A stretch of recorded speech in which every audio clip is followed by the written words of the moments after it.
नई recording start करें। Question number 1D अब आप बात करने जा रहे हैं और इसका लर्निंग आउटकम होगा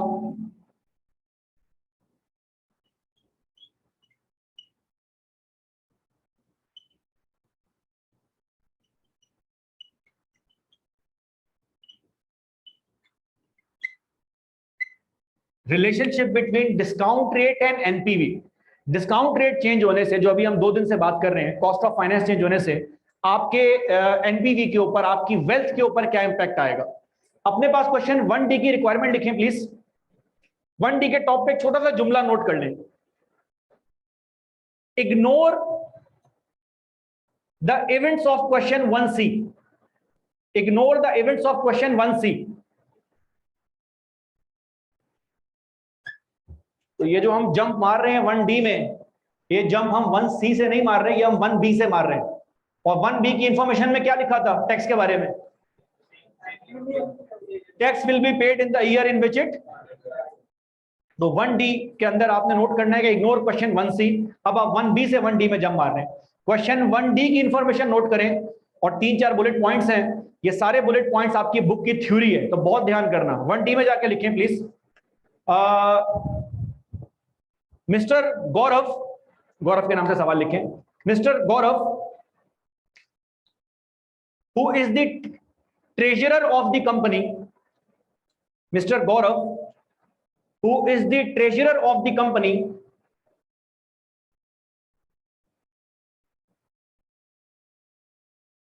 communicated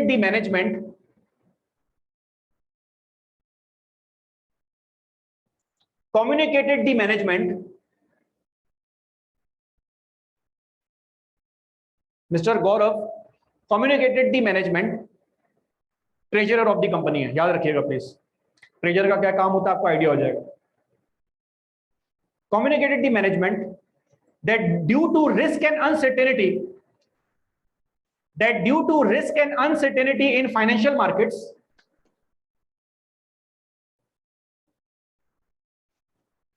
due to risk and uncertainty in financial markets,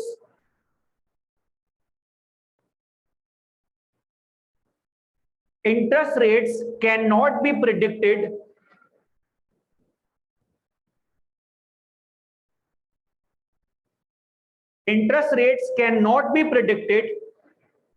with any degree of accuracy. Interest rates cannot be predicted with any degree of accuracy.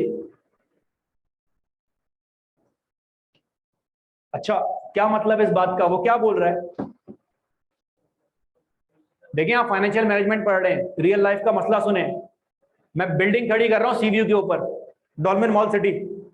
आप लोगों ने तो शायद अपनी जवानी में बनी हुई बिल्डिंग जो है वो देखी है। मैंने अपने बचपन में, जवानी में इस बिल्डिंग को बनते हुए देखा है, और पता नहीं कब से बनी रही थी, अब जाके उन्होंने डॉल्मेन मॉल सिटी जो है वो खोला। सिमिलरली आप में से जो लोग गुलशन में रहते होंगे, वो गुलशन में उन्होंने यूबीएल ग्राउंड के सामने एक शॉपिंग मॉल है बड़ा मशहूर यार, लकी वन, देखा होगा। लकी वन की बिल्डिंग पता नहीं कब से उनके पास पड़ी हुई, उन्होंने अब जाके जो है वो खोली। मैं बिल्डिंग खड़ी कर रहा हूँ, प्रोजेक्ट बना रहा हूँ, साला 10-20 साल का प्रोजेक्ट है। 10-20 साल में दुनिया कहां से कहां पहुंच जाए। मसला ये है कि वो प्रोजेक्ट बनाने के लिए मैंने मार्केट से पैसा लिया, और आपको पता है मार्केट से जो पैसा ले रहा हूँ वो फ्री का नहीं मिलता। मार्केट से पैसा या तो शेयर होल्डर से ले रहा हूँ या बैंक से ले रहा हूँ। लेकिन वो साथ में आपको ट्रेजरर आके बोल रहा है कि आजकल इंटरनेशनल मार्केट में समझ नहीं आ रहा क्या हो रहा है। आधे लोग कह रहे हैं रिसेशन आने वाला है, आधे लोग कह रहे हैं स्लो डाउन है, समझ नहीं आ रहा, वॉर का सीन है, ऑयल की प्राइस का नहीं पता। आजकल वैसे यही हो रहा है। तो हमें ये नहीं पता कि इंटरेस्ट रेट के साथ क्या होने वाला। इंटरेस्ट रेट बढ़ सकता है, गिर सकता है, रिस्क है। मुझे एक बात बताएं, इंटरेस्ट रेट बढ़ने का हमारे ऊपर क्या इंपैक्ट पड़ेगा? सर हमारा कॉस्ट ऑफ कैपिटल बढ़ जाएगा। हमारा जो कॉस्ट ऑफ कैपिटल हुआ करता था उसमें 2 चीजें शामिल थी, कौन कौन सी? कॉस्ट ऑफ इक्विटी और कॉस्ट ऑफ डेट। वो बोल रहा है मुझे नहीं पता कि ये चीज किस स्पीड से चेंज होगी। अच्छा, एक one thing, there is something that goes without saying here. जब जब ये चेंज होगा तब तब इसके ऊपर भी इंपैक्ट आएगा। क्यों? अगर बैंक आपसे 15% चार्ज कर रहा है और शेयर होल्डर आपसे 25% चार्ज कर रहा है, तो कल को अगर ये इंटरेस्ट रेट बढ़ के 20% हो जाएगा तो शेयर होल्डर भी अपनी डिमांड चेंज कर लेगा। सिमिलरली अगर आपने प्रेफरेंस शेयर इशू कर दिए तो आपका रेट मजीद चेंज हो सकता है, राइट इशू कर दिया मजीद रेट चेंज हो जाएगा, आपको नहीं पता 10-10 साल में क्या इवेंट होने। तो कोई भी चेंज अगर इसके अंदर आया, और ये खुद किस पर डिपेंड कर रहा होता है, याद है कल कहानी सुनाई थी काइबोर। काइबोर क्या है? Karachi interbank offering rate. हर वेडनेसडे को मनी मार्केट में ऑपरेशन होता है आपके शहर में, स्टेट बैंक अपना इंटरेस्ट रेट चेंज कर रहा होता है। छोटी एग्जांपल दे देता हूं, जब इमरान भाई की गवर्नमेंट हटी है तो इतनी अनसर्टेनिटी मार्केट्स में थी कि उनकी गवर्नमेंट हटने से पहले पहले पीटीआई गवर्नमेंट का अपना स्टेट बैंक गवर्नर, उसने जाते आते इंटरेस्ट रेट कर दिया इंक्रीज। अभी इंटरेस्ट रेट का इफेक्टिव रेट चल रहा है 18% के ऊपर। जिन लोगों ने लोन लिए हुआ था, जिन लोगों ने लीज ली हुई थी, गाड़ी अपनी निकाली हुई थी, उनकी मंथली इंस्टॉलमेंट बढ़ गई है और फिलहाल इंटरेस्ट रेट कम होने का कोई इशारा नहीं है। अगर ये मजीद बढ़ गए तो हो सकता है कि बहुत सारी कंपनीज ऐसी हों जिन्होंने लेवरेज पहले से लिया हुआ हो, उनके लिए बेरेबल ना हो। तुम्हारी 3 लाख सैलरी है यार, तुमने गाड़ी निकाली हुई 80,000 रुपए की किस्त जा रही है महीने की, इंटरेस्ट रेट अगर 15% पर आ गया तो तुम्हारी वही किस्त 1-20 हो जाएगी, मुश्किल हो जाएगी तुम्हारे लिए। लेकिन अगर वही इंटरेस्ट रेट 20-22% क्रॉस कर गया तो तुम्हारी 1-20 की किस्त 1.5 लाख की हो जाएगी। तो बहुत सारे लोग ऐसे होंगे जो अपना एसेट डिस्पोज ऑफ करना स्टार्ट कर देंगे। जाहिर सी बात है उनके पास ये बेरेबल नहीं रहा। ट्रेजरर क्या बोल रहा है, फाइनेंशियल मार्केट में जब रिस्क और अनसर्टेनिटी होती है तो आप इंटरेस्ट रेट को प्रिडिक्ट नहीं कर सकते। सेकंड पैराग्राफ लिखें अपने पास, सेकंड पॉइंट लिखें, mister Gaurav recommended that in the long run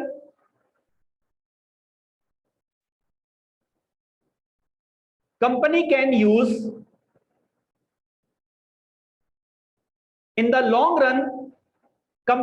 use hedging options. Company can use hedging options such as interest rate collars,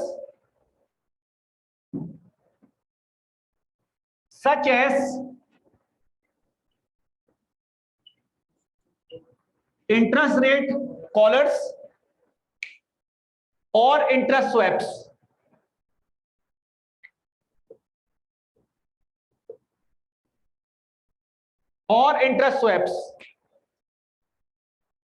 sir सुनते जाइएगा, ऑनलाइन वाले बच्चों और रिकॉर्डिंग वाले बच्चे बहुत ध्यान के साथ।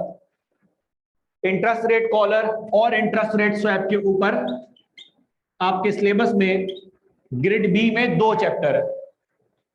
एक चैप्टर थ्योरी का है जिसका नाम है सोर्स ऑफ फाइनेंस, और एक चैप्टर जिसमें कैलकुलेशन आएगी 5 मार्क्स की। ये पहले कॉस्टिंग में हुआ करता था, पूरा का पूरा एमएफए के अंदर आ गया। तो जब हम ग्रिड सी स्टार्ट कर रहे हैं, मैंने आपसे बोला था ये थ्योरी जो मैं आपको लिखवा रहा हूं ये ग्रिड बी की थ्योरी है। सर इंटरेस्ट रेट कॉलर क्या चीज है? सर इंटरेस्ट रेट कॉलर एक एग्रीमेंट है बैंक के साथ अपने आप को हेज करने के लिए। अच्छा बाय द वे, आप में से कितने लोगों ने हेजिंग का वर्ड सुना हुआ है पहले? मतलब बताएं, हेजिंग आपके दिमाग में क्या मतलब आता है? जो भी मतलब आता बता दें। हैं, रिस्क को कम करना, हेजिंग का क्या मतलब आता है आपके दिमाग में? देखिए आप मुझे टेक्निकल जवाब दे रहे हैं। फॉरवर्ड कॉन्ट्रैक्ट अब ये सुनेगा ये तो बोलेगा मैं नहीं आऊंगा कल से। फॉरवर्ड कॉन्ट्रैक्ट तो मुझे समझ आ रहा है ना, जिनको नहीं पता देसी जबान में बताओ यार। सर हेजिंग है अपने आप को प्रोटेक्ट करना। बड़े बुजुर्गों की एक तमहीद होती है हमारे कल्चर में बच्चों को मोटिवेट करने के लिए कि बेटा 2 कश्तियों का मुसाफिर कहीं नहीं पहुंच पाता। सुना होगा आपने। वो बच्चों को समझाने के लिए किया जाता है कि 2 का आसरा मत रखो, 1 का आसरा रखो। किसी भी फील्ड में, अब हम तुम हाथ मुस्कुरा रहे हो, मैं कुछ और बोल रहा हूं तुम कुछ और समझ, मतलब 2 के साथ साथ मामला। लेकिन अकाउंटेंट्स को, फाइनेंशियल मैनेजर्स को तो हम बताते हैं कि 2 कश्तियों का मुसाफिर तो कहीं नहीं पहुंच पाता, लेकिन 1 कश्ती के मुसाफिर के डूबने का चांस बहुत है। टाइटैनिक वाला हाल हो जाएगा। क्योंकि नॉर्मली फाइनेंशियल मैनेजमेंट में अगर मैं हेजिंग की बात कर रहा हूं तो मैं इफेक्टिवली ये बात कर रहा हूं कि आपके पास एक बैकअप शिप होनी चाहिए। एक बैकअप शिप आपके पास होनी चाहिए कि अगर खुदा ना खास्ता ऐसा हो जाए तो फिर मैं क्या करूं। तो अपने रिस्क को मिनिमाइज करने के लिए हम हेजिंग ऑप्शन यूज करते हैं। डिफरेंट हेजेस होते हैं। अच्छा, अगर मैं रिस्क मिनिमाइज करने की बात कर रहा हूं, कैसे आपका रिस्क होता है रिड्यूस, तो हो सकता है आपकी किसी बच्चे की खोपड़ी में सवाल आ रहा हो, सर तो वो जो मैं अपनी गाड़ी की इंश्योरेंस करवाता हूं वो भी हेजिंग में आता है? जी बिल्कुल, आप अपनी गाड़ी की जो इंश्योरेंस करवा रहे हैं वो किस चीज में आ रहा है? हेज में आ रहा है, आप अपने आप को प्रोटेक्ट कर रहे हैं। तो अफेक्टिवली स्पीकिंग हेजिंग का मतलब होता है reducing the risk of downside. नुकसान को आपने प्रोटेक्ट करना है। देखें, फायदे को तो कौन प्रोटेक्ट करता है, जितना हो जाए अच्छा है, आपने अपने नुकसान को प्रोटेक्ट करना है। अच्छा, अब ये जो टेक्निकल जबान में बात कर रहा था पढ़ा लिखा बच्चा हमारा, फॉरवर्ड कॉन्ट्रैक्ट यूज करते हैं तेरी, हेजिंग करने के लिए बहुत सारे ऑप्शन यूज किए जाते हैं, बहुत सारे इंस्ट्रूमेंट्स होते हैं, उनमें से एक इंस्ट्रूमेंट है इंटरेस्ट रेट कॉलर। ये ऐसे ही नहीं मिलता, इसके साथ एक आइटम और भी आता है। इंटरेस्ट रेट कॉलर है क्या? आप बैंक के साथ डील करते हैं कि भैया मैं आपसे लोन ले रहा हूं और आप मुझे चार्ज कर रहे हैं 12%, लेकिन गौरव बोल रहा है कि यार हमें खतरा है कि ये 12% कल को जम मार के 16% भी हो सकता है। तो बैंक आपसे एक एग्रीमेंट कर लेगा, जिसे कॉलर एग्रीमेंट बोला जाता है। बैंक ये बोलेगा सही है, हम आपको एक डील ऑफर करते हैं। वो डील ये है that you will pay a maximum of 14%। तो कल को अगर इंटरेस्ट रेट 12% से जम मार गया 18% पर आ गया, मैं कितना पे कर रहा हूँ? 14%। मेरा 4% ऊपर का बच जाएगा। लेकिन जब बैंक आपको कॉलर देगा ना, बैंक साइड में एक साइड एग्रीमेंट और भी करेगा आपसे। बैंक बोलेगा कि आपको मैक्सिमम 14 देना है लेकिन मिनिमम 10 देना है, 10 से कम आपकी कॉस्ट नहीं होगी। तो कल को अगर मार्केट का इंटरेस्ट रेट 12% से गिरकर 6% के ऊपर आ गया, तो आपके लिए तो बेनिफिट होना चाहिए कि आप 6 पे करो। नहीं, आप 6 पे नहीं कर रहे होगे, आप क्या कर रहे होगे? आप 10% पे कर रहे होगे। तो जाहिर सी बात है, ये हेजिंग ऑप्शन है तो बैंक भी अपने आप को हेज कर रहा है। वो भी ये हिसाब लगा रहा है कि अगर गिर गया तो उसका बेनिफिट मुझे मिलेगा। तो आपने कहा चलो सही है, मुझे ज्यादा बेनिफिट ना भी मिले लेकिन मुझे खतरा है, तो मुझे नहीं पता, मेरा कंसर्न ये है कि ज्यादा कॉस्ट ना हो जाए, 14% पे लॉक कर लो, क्योंकि अगर मेरा डिस्काउंट रेट 14 पर भी आ गया ना, मैं बच जाऊंगा। प्रोजेक्ट अगर जाया हो गया तो ये पूरी बिल्डिंग खड़ी भी मेरे लिए हो जाएगी वेस्ट। क्या ये बात यहां तक क्लियर होती है? दूसरा एक ऑप्शन उसने और भी बताया, क्या? Interest rate swaps. स्वैप क्या होता है कि बड़ी कंपनीज ये काम करती हैं कि एक डिवीजन ने लोन लिया हुआ है डॉलर के अंदर, एक ने लिया हुआ है पाउंड के अंदर, एक ने लिया हुआ है रुपीस के अंदर। लाइक आपके लिए बड़ा आसान है कि जब पाकिस्तान में इंटरेस्ट रेट बढ़ गए थे तो कोई भी पाकिस्तानी, नॉन रेजिडेंट पाकिस्तानी जो बाहर रहता है ओवरसीज, डॉलर के अमाउंट में लोन लेते और वो लोन कैश में कन्वर्ट करके पाकिस्तान बैंक में रखवा देते, या कैश में भी कन्वर्ट नहीं करते, डॉलर में रखते। आपके इमरान भाई ने एक अकाउंट निकाला था, स्कीम रोशन डिजिटल अकाउंट, अभी भी चल रही है। उस अकाउंट में रखवाएं, आपको 6% इंटरेस्ट मिलेगा। उस वाले बैंक को आपने 1% देना है, 5% आपकी जेब में। अब तो इंटरेस्ट रेट बढ़ाना स्टार्ट कर दिया यूएस में। तो इंटरेस्ट रेट स्वैप ये होता है कि एक डिवीजन अपना लोन दूसरे को दे देता है, दूसरा वाला इसको दे देता है। एक काम करो कि तुमने पीकेआर में लोन लिया हुआ है, तुम मुझे ट्रांसफर कर दो क्योंकि मेरा पाकिस्तान में चल रहा है प्रोजेक्ट। तुमने यूएस में लोन लिया हुआ है, उसका इंटरेस्ट मैं पे कर दूं, तो वो आपस में पे कर रहे होते हैं। लेकिन ये थ्योरी का पॉइंट सिर्फ आपको समझाने के लिए था, ये ग्रुप ग्रिड बी की थ्योरी है। गौरव ने क्या बोला था? In the long run. In the long run ये ऑप्शन है, इन द शॉर्ट रन कोई ऑप्शन नहीं है। तो थर्ड पैराग्राफ नोट करें अपने पास, थर्ड पॉइंट नोट करें सवाल का।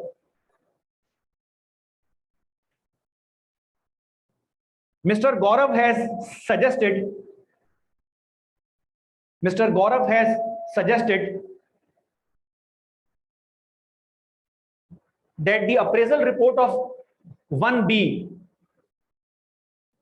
that the appraisal report of 1B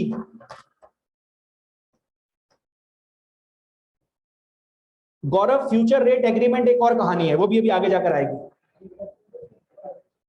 That the appraisal report of 1B should be evaluated on multiple discount rates, should be evaluated on multiple discount rates. Requirement लिखें please.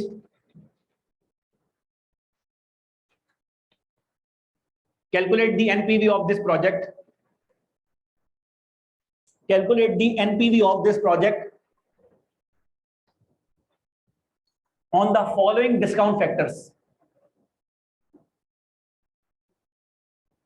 On the following discount factors.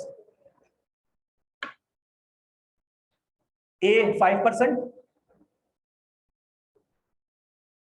B 15%,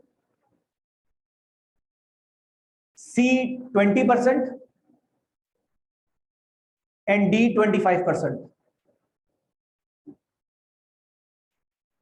अच्छा भाई क्या बोल रहा है ये? 1B के अंदर तुमने क्या किया था? अप्रेजल रिपोर्ट निकाली थी कितने पर? ट्रेजरर बोल रहा है कि भाई हमें डिस्काउंट रेट का नहीं पता, गिर भी सकता है बढ़ भी सकता है, एक काम करो 5 बताओ, अगर 5% हो जाए तो क्या होगा, 15 हो जाए क्या होगा, 20 होगा क्या होगा, 25 होगा क्या होगा? आपने कुछ नहीं करना मेरे बच्चे, आसान सवाल है, आपको 5 मिनट दे रहा हूं, खुद से आप ट्राई करेंगे, ऑनलाइन वाले भी ट्राई करेंगे। 1B के जो नेट कैश फ्लोज हैं उनको एज इट इज यूज करो, पूरा चार्ट बनाने की जरूरत नहीं है। डायरेक्ट नेट कैश फ्लो से बात करना स्टार्ट करो, डायरेक्ट यहां से बात करना स्टार्ट करो, ये वाला आइटम आपने करना है। बस एक चीज होगी चेंज, क्या क्या? ये 5% पर आएगा, 15 पर आएगा, 20 पर आएगा, 25 पर आएगा, और चारों प्रोजेक्ट की एनपीवी निकाल के मेरे सामने टेबल फॉर्म में प्रेजेंट करो। 5 मिनट दे रहा हूं, एक नाकाम कोशिश करें। जो बच्चे आज आए हैं 1B अपने साथ वाले से ले लें, उसने क्या काम किया हुआ है 1B में देख लें हमने क्या किया था। और डिस्काउंटिंग रेट आपको शाहरुख और हिना आप इनको जरा डिस्काउंटिंग रेट के बारे में एक्सप्लेन कर देंगे। सर बिस्मिल्लाह करें, फिर हम इसको बोर्ड पे सॉल्व करते हैं। वीडियो पॉज कर देना यार, और बेटा ये बोर्ड साफ कर दे।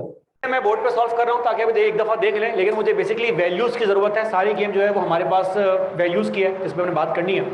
1B के नेट कैश फ्लोज आपके पास हैं, काइंडली जरा भाई को बता दें कितने कितने आ रहे हैं? 10,000,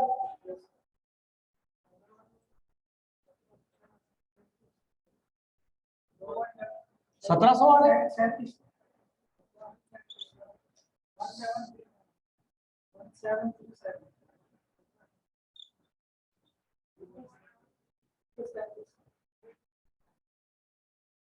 अच्छा जी सर, यहां ध्यान रखना जैन और बच्ची जो आज आए हैं, गौरव ऑनलाइन, बेटा ये डिस्काउंट रेट क्या फंक्शन यूज कर रहे थे हम इसके लिए?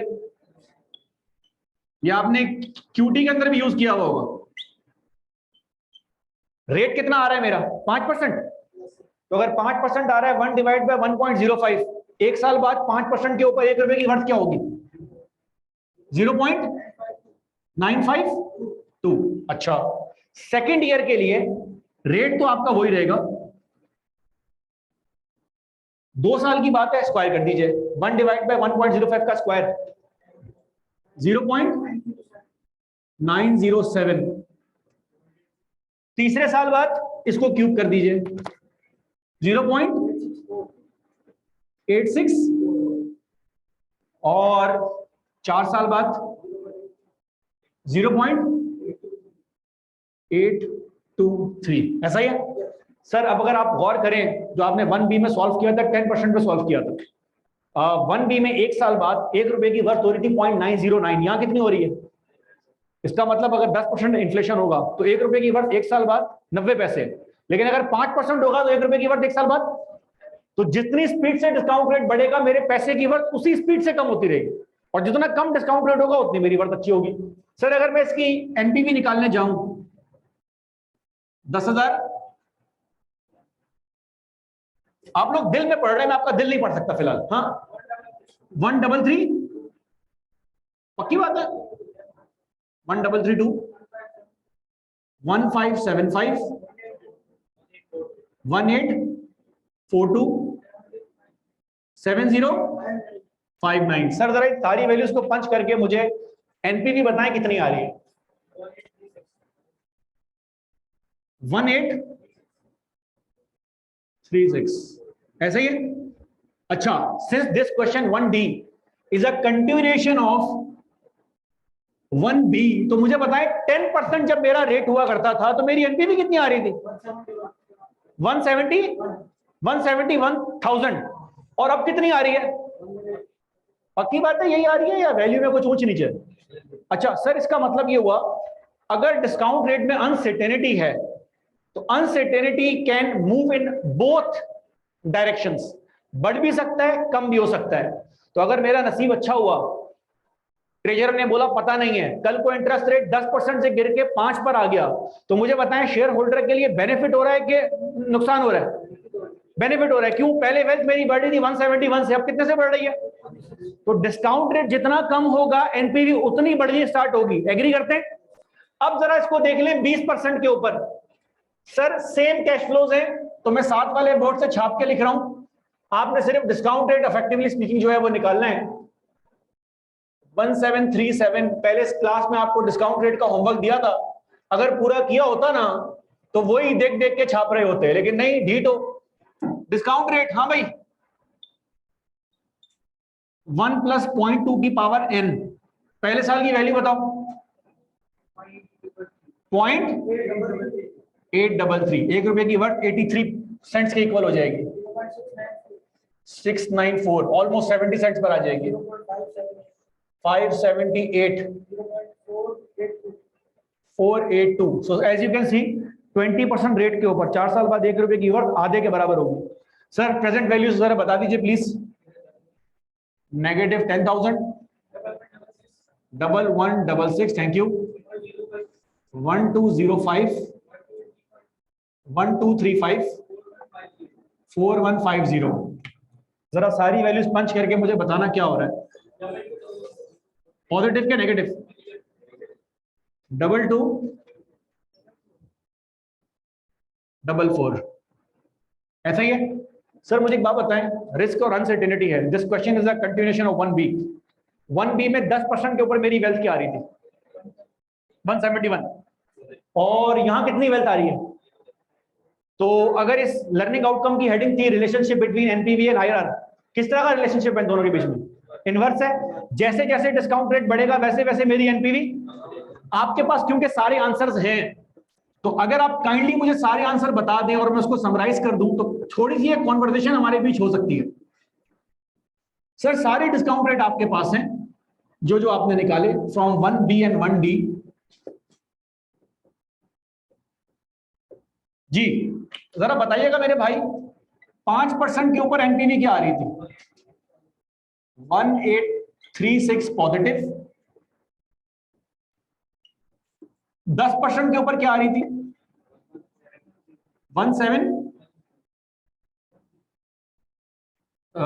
17 लाख रुपए आ रही थी, या 173,000 आ रही थी?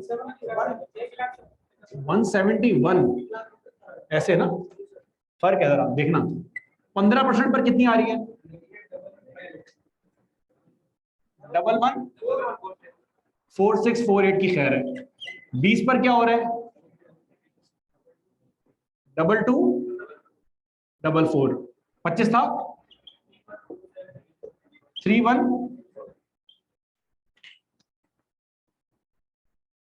अच्छा एक बात तो क्लियर हो गई, जैसे जैसे डिस्काउंट रेट बढ़ेगा, क्योंकि मैं कहां पे खड़ा हूं सर, मैं एग्जिस्टिंग यहां पे खड़ा हूं, अगर डिस्काउंट रेट कम होगा तो वेल्थ बढ़नी स्टार्ट हो जाएगी, डिस्काउंट रेट गिरना स्टार्ट होगा, डिस्काउंट रेट बढ़ना स्टार्ट होगा तो वेल्थ गिरनी स्टार्ट हो जाएगी। क्या ये बात क्लियर हो गई है?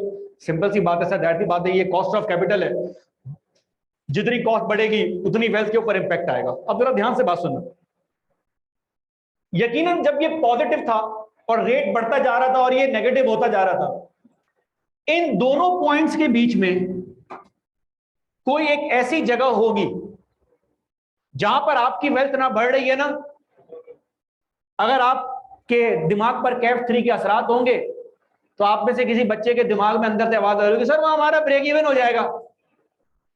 बेटा लानत है आपकी सोच पे अगर आप अभी भी ये सोच रहे हैं। क्यों? ब्रेक इवन तब होता था बेशर्मो जब हम प्रॉफिटेबिलिटी का कंसर्न रखते थे, यहां तो प्रॉफिट ही नहीं है, यहां क्या बात कर रहे हैं? तो वो डिस्काउंट रेट 10 और 15 के बीच में कहीं ना कहीं तो होगा। वो डिस्काउंट रेट जो भाई ने, शाहरुख ने क्लास के स्टार्ट में पूछा, ना मेरी वेल्थ बढ़ रही है ना गिर रही है, उसको हमारी जबान में क्या बोलते हैं? बेटा उस पॉइंट को हमारी जबान में आईआरआर कहा जाता है, also known as internal rate of return. अभी भी मुझे पता है कि 1-2 क्लास बाद कोई ना कोई आएगा, सर मतलब तो वही है ना ब्रेक इवन। अबे भाई फिर पीछे पड़ गया ब्रेक इवन के, ब्रेक इवन नहीं, इंटरनल रेट ऑफ रिटर्न का मतलब ये हुआ, गौर से बात सुनना, बोर्ड पर भाई कैमरा जरा ध्यान से, इंटरनल रेट ऑफ रिटर्न का मतलब ये हुआ मेरी एनपीवी 0 आ रही है। In other words I can also say this in this way, internal rate of return का मतलब है all positive present values are equal to the negative present value. Present value में हमारी करेंसी में किसी किस्म का कोई चेंज नहीं आ रहा है। क्या ये बात यहां तक क्लियर होती है? दूसरी बात, अब क्लास का टाइम थोड़ा सा लिमिटेड है, आईआरआर के ऊपर पूरा एक सवाल हमारे पास बनता है, नेक्स्ट क्लास में आएगा, लेकिन उसका कॉन्सेप्ट मैं जरा आपके साथ थोड़ा सा शेयर कर दूं, वो बहुत मजे का है कॉन्सेप्ट। सर मुझे बताएं 10% के ऊपर एनपीवी क्या आ रही है?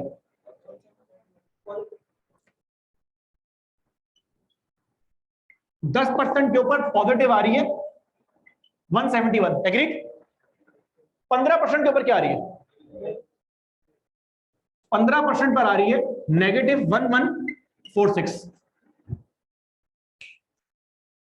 कितने परसेंट का चेंज आ रहा है? 5% का। एग्री करते हैं? तो मैं यहां लिख देता हूं, change in discount rate is of 5%, agreed? कितनी वैल्यू का चेंज आ रहा है? कैलकुलेटर जरा चेक करना, मैथ्स आती है नहीं आती? कितनी वैल्यू का चेंज आ रहा है? 970। Very good, wrong answer. गौर करना, गौर करना, बोर्ड पर, बोर्ड पर, बोर्ड पर। मेरा आंसर था +10, 10% पर। 15 पर आगे हो गया -10। दोबारा पूछ रहा हूं, कितने का चेंज आ रहा है? 20 का चेंज आ रहा है। भैया ऐड नहीं करना, गैप देखना है। जब भी मैंने लाइन बिल्ड की है, तुम क्लास में घुसे 10 रुपए लेकर, बाहर निकले 10 रुपए की लाइबिलिटी साथ लेकर, शॉपिंग करने गए, जेब में कैश था 20,000 रुपए, शॉपिंग करके घर आए तो वो 20,000 तो गायब था, क्रेडिट कार्ड में से भी 20,000 और निकाल दिए, कितना माइनस हो गया? 40,000 माइनस हो गया, ज्यादा शॉपिंग कर ली। दोबारा पूछ रहा हूं, 10% के ऊपर पॉजिटिव 171 था, 15% के ऊपर नेगेटिव 1146 था, कितने का चेंज आया है? 1300। दोबारा चेक कर लीजिएगा सर, एनपीवी का चेंज आ रहा है 1317। क्या ये दो बातें क्लियर होती है? कोई फड्डा तो नहीं है इसके अंदर? ऑनलाइन वाले बच्चों, किसी किस्म का फड्डा तो नहीं है इसके अंदर? मैं कॉन्सेप्ट बिल्ड कर रहा हूं, अगली क्लास के अंदर आएगा। अच्छा जी सर, अब जरा ध्यान करना, मैं देसी स्टाइल से सॉल्व कर रहा हूं, उसका पूरा फॉर्मूला है, लोग याद कर रहे होते हैं पागलों की तरह। क्यों याद कर रहे हो भाई? बेसिक कॉन्सेप्ट है। और बाय द वे, अगर किसी ने कभी फॉर्मूला पढ़ना है तो आईआरआर का फॉर्मूला एग्जिस्ट ही नहीं करता। आईआरआर के फॉर्मूले में बुक में लिखा हुआ है अप्रोक्सीमेटली इक्वल टू, ये सारी की सारी अप्रोक्सीमेशन है। जहां पे अप्रोक्सीमेशन आती है वहां फॉर्मूले यूज नहीं होते, वहां बेस कॉन्सेप्ट होना चाहिए। ये दोबारा बोल रहा हूं, 10% के ऊपर एनपीवी आ रही है पॉजिटिव, 15 पर आ रही है नेगेटिव, ऐसे ही है। इन दोनों के बीच में कोई एक ऐसा पॉइंट होगा जहां पे एनपीवी मेरी, अब सुनना, 10 से 15% में कितना चेंज आया? और पॉजिटिव 171 से -1146 में कितना चेंज आया? अच्छा, अगर इन दोनों वैल्यूज को यूज करके मैं रेट निकालना चाहूं चेंज का, रेट ऑफ चेंज, तो क्या मैं रेट ऑफ चेंज जो है वो निकाल सकता हूं? 1317 डिवाइडेड बाय 5%। तो प्लीज परसेंटेज का साइन को छोड़ दो, 5 से डिवाइड करना। तो कैलकुलेटर में बताओ कितना आ रहा है? आपका आंसर आ रहा है 263 400 फॉर एवरी 1% चेंज। क्या ये बात क्लियर होती है? इसका मतलब 1% जब मेरी एनपीवी चेंज होगी, मतलब 1% जब मेरा डिस्काउंट रेट चेंज होगा, मेरी एनपीवी 263,000 से चेंज होगी। अब सुनते जाना, जरा सुनते जाना गौर से, ये एनपीवी मेरी कितनी है? ऐसे ही है, सुनते जाना गौर से। आज का लर्निंग आउटकम था correlation between NPV and discount rate. समझ आया नहीं आया? अभी बोर्ड पे क्लियर हो जाएगा। मुझे एक बात बताओ, अगर मेरा डिस्काउंट रेट बढ़ के 11% हो जाए, एनपीवी बढ़ेगी कि कम होगी? कितने से कम होगी? कम करके बताओ ना कितनी आ रही है? 171 माइनस 263 कहां पे आ जाएगी? कितना? -90, 92, 94, 92 400। अच्छा दोबारा सुनना, अगर मेरा डिस्काउंट रेट बढ़ के 12.5% हो जाए तो मेरी एनपीवी पे कितना चेंज आएगा? 1% के ऊपर 263,400 है, 1.5 के ऊपर कितना आएगा? फोन निकाल लो, फोन निकाल लो, कैलकुलेटर यूज करो। 487 माइनस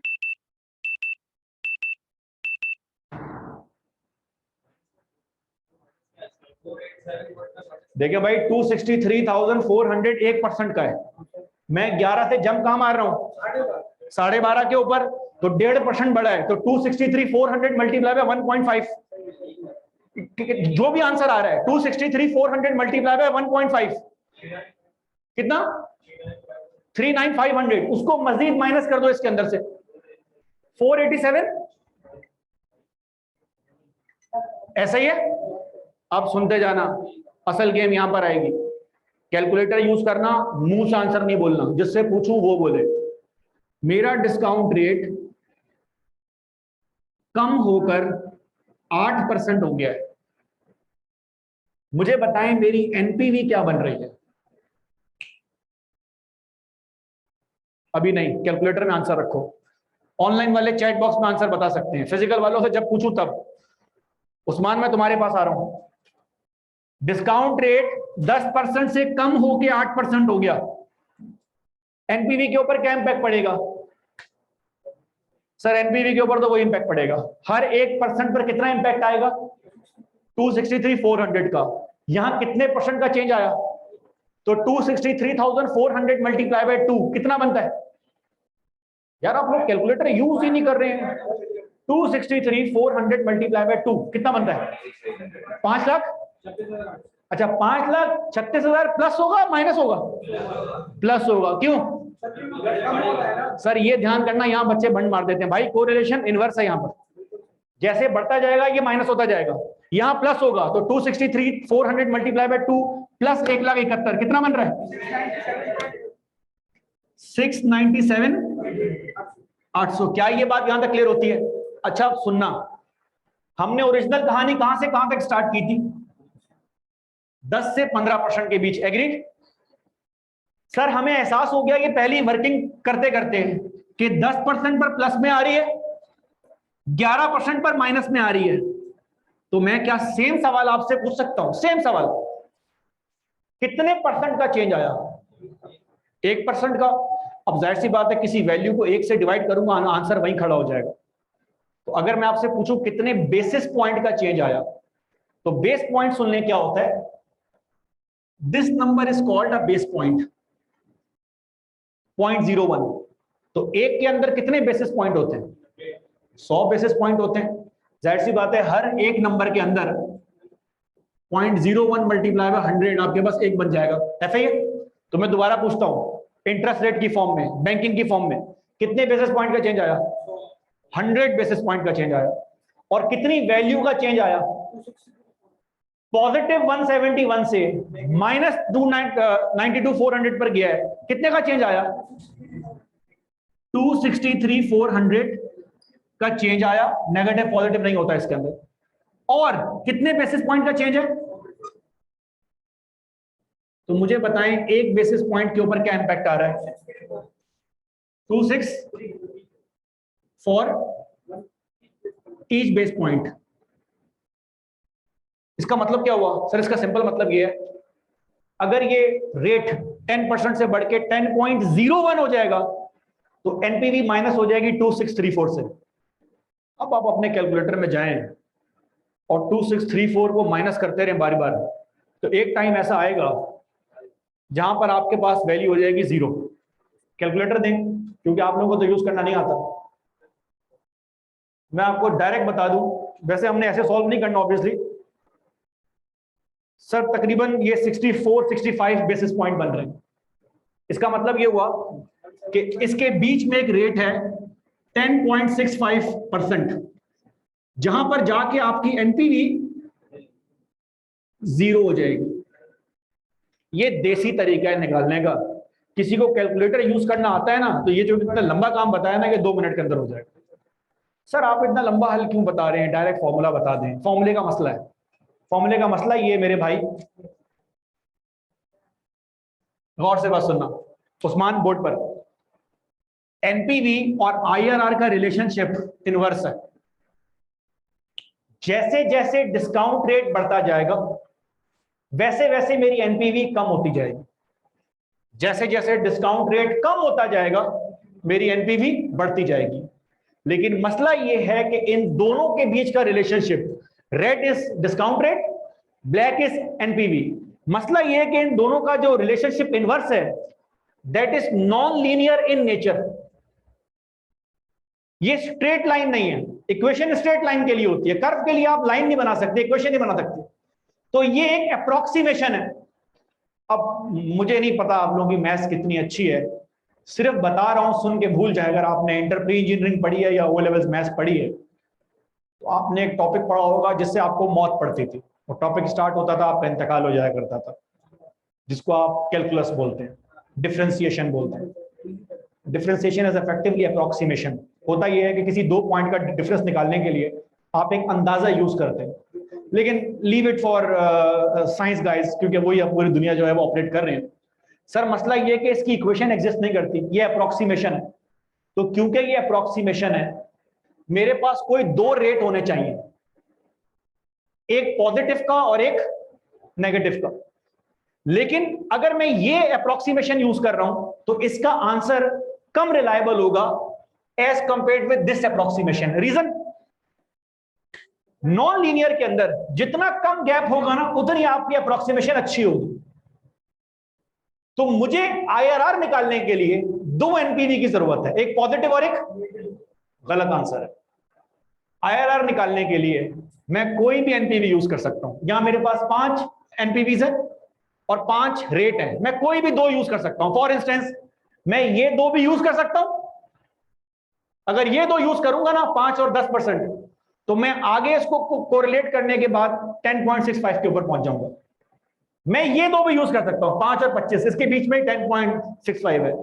लेकिन मैंने यूज किया 10 और 15। वजह, जितना क्लोज होगा उतना मेरा आंसर आईआरआर का ज्यादा रिलायबल होगा। लाइक 10 और 15 के मुकाबले 10 और 11% यूज करना ज्यादा अच्छा है। 10 और 11 के मुकाबले 10.25 और 11.25 यूज करना ज्यादा अच्छा है। क्या ये बात क्लियर होती है? So this is an approximation. ये जो आपने कॉन्सेप्ट सीखा है ये आईआरआर का देसी कॉन्सेप्ट है। कल की क्लास में when we will move on to a new learning outcome, हम क्वेश्चन 1D का डाटा यूज करके मल्टीपल आईआरआर बाहर निकालेंगे। उसका फंक्शन आपको बताएंगे कि रियल लाइफ में कैसे होता है calculate. IRR is the second method of project appraisal. और फिर आपके साथ ये भी शेयर करेंगे कि मैं अरबों रुपए का प्रोजेक्ट लगा रहा हूं, अरबों रुपए का, बिलियंस का, और ये वैल्यू अप्रोक्सीमेशन है। तो यू डू रियलाइज कि अगर ये अंदाजा है 10.65 और एक्चुअल वैल्यू 10.63 निकले तो आप बोलेंगे 0.02 का गैप है। लेकिन अगर बिलियंस की मैं बात कर रहा हूं तो this 0.02 amounts to a lot of amount. So real life में what do mutual funds do, how do they manage? मेरा 60 बिलियन का फंड है नेशनल बैंक का, 0.02 का मतलब है कि ये 300-600 मिलियन ऊपर नीचे हो जाएगा। तो वो लोग इस प्रॉब्लम, इस अप्रोक्सीमेशन को डील करने के लिए क्या करते हैं, कल इंशाल्लाह बात करेंगे। छुट्टी करें, थैंक यू।